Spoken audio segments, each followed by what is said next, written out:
सुप्रभात आज ना ब्लॉगटा स्टार्ट करिबा टिके हमर ब्रेकफास्ट प्रिपरेशन रु सेति पई ब्रेकफास्ट प्रिपरेशन पई आज बहुत ही हेल्दी ब्रेकफास्ट बनेबार इच्छा हला तो बहुत टाइम रे मो मिलेट्स बनेछि तो आज मु बनेछि कोडो मिलेट एटा मु बनेछि पूरा खिचड़ी टाइप रो माने जेमती भी खिचड़ी बना हुए सेम प्रोसीजर रे खाली हाई फ्लेम रे दीटा हमर देछि आउ सिटी आउ लो फ्लेम रे गोटे आउ बस एतिकी ही डिफरेंस थिला आउ तर बॉइलिंग प्रोसेस सब प्रोसेस प्राय खिचड़ी भलिया थिला एटा बहुत ही हेल्दी आउ वेट लॉस पाई भी बहुत हेल्प करे आरो सब्स्टिट्यूट ना बहुत बढ़िया लगे किंतु मु आको खाइबे टिके मिक्सचर सहित एटा मोर यूनिकनेस तापरे एटा ना उपमा टेस्ट ही आसीबो पूरा खुदा उपमा टेस्ट तापरे सकाळ हो हो आमर गोटे कप कॉफी ही गले ब्रेकफास्ट परे मजा आस जाए तो मु आस जाइछि मोर गार्डन काम करबा पई टिके कॉफी पीला परे आसलो गार्डन रे टिके काम करबो आजी तो सेति पई देखंतु धनिया आमर पूरा हार्वेस्ट रेडी अछि आज धनिया को काटिबा कट करिकी आज कौन करबा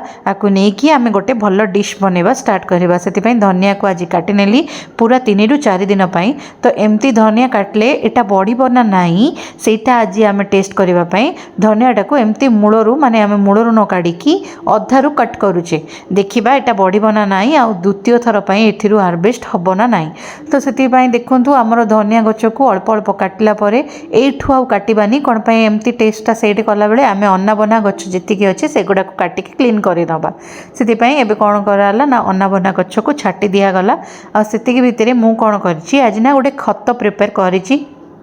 आउ से ही खतटा होची कौन रे बनीची कहले आम घरे जितेबले भी चा हुए या कॉफीर खदा बंची जाए जोटा फिल्टर कॉफीर नहले पनीपरिबा जो पत्र होची सेटार तो सेतिपई खदा ए सब गुड़ाक देले तार माटीर उर्वरता बढ़ी थाए सेतिपई एबे भितरे मु कोन करछि ना नेक्स्ट हमरो जहाँ भी आज पनीपरिबा जहाँ भी हेची ताकू काटिबा पई आमे रेडी अछु तो हमरो डालिंब सब मांकड़ खाई नेची तो सेटा तो हबनी सेति भितरे आमे भृसंग पत्र को काटिकी रखी नेलु बास्केट रे खतटा देखंतु मु प्राय 20 दिन हैला ए खतटा बनै की रखितली एबे तांको देली पकेबा पई भितरे तो एबे कोन करा एची छोटो गातटे खोली की से भितरे एटा पकै नबा कोन पई एतिकी तो हम माटी खोली की गोटे 2-3 सप्ताह हैलानी एमती रखी की तार अना बना गछ गुडा को काडुछु तो एबे जो पियाज चोपा आलू चोपा जहाँ भी चोपा थिला सब कंपोस्ट खत माने हमर ऑर्गेनिक खत जोडा कहउचंदी सेटा प्रिपेयर करछु छा खदा पको रखी की तो सेतिरे कला परे आमे आसी गलु तो मेरिनेट करी की रखीचु आमे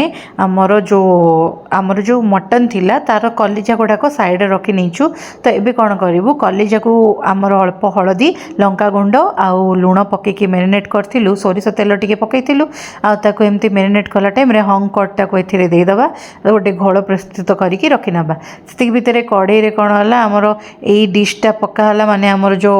जीरा सोरिष अच्छी ताको पकाला तापर पकाला आमर 3टा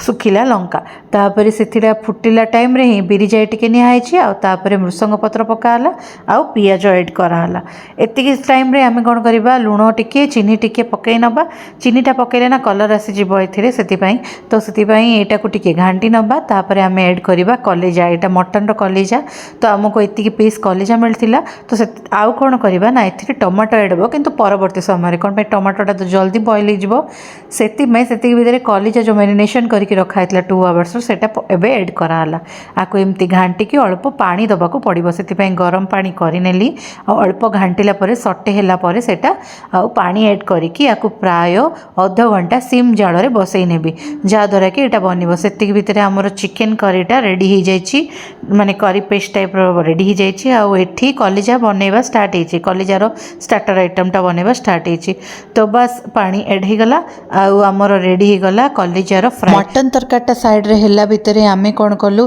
हल्दीराम रो एटा गोटे नुआ आस्तिला बाइट्स टाइप रो चॉकलेटी फ्लेवर थिला सेटा को खाई नेलु आ तापरे टिके आइसक्रीम फेटेकी खाई नेलु कोन पे मटन से जिबारे बहुत टाइम थिला तो सेति पई अमूल क्रीम रो एटा खाई नेलु आइसक्रीमटा जोडा कि क्रीम रो रिच फ्लेवरटा आछी बहुत बढ़िया यम्मी थिला आ एटा बहुत ही यूनिक लागिला केबे ट्राई करंतु जाईकी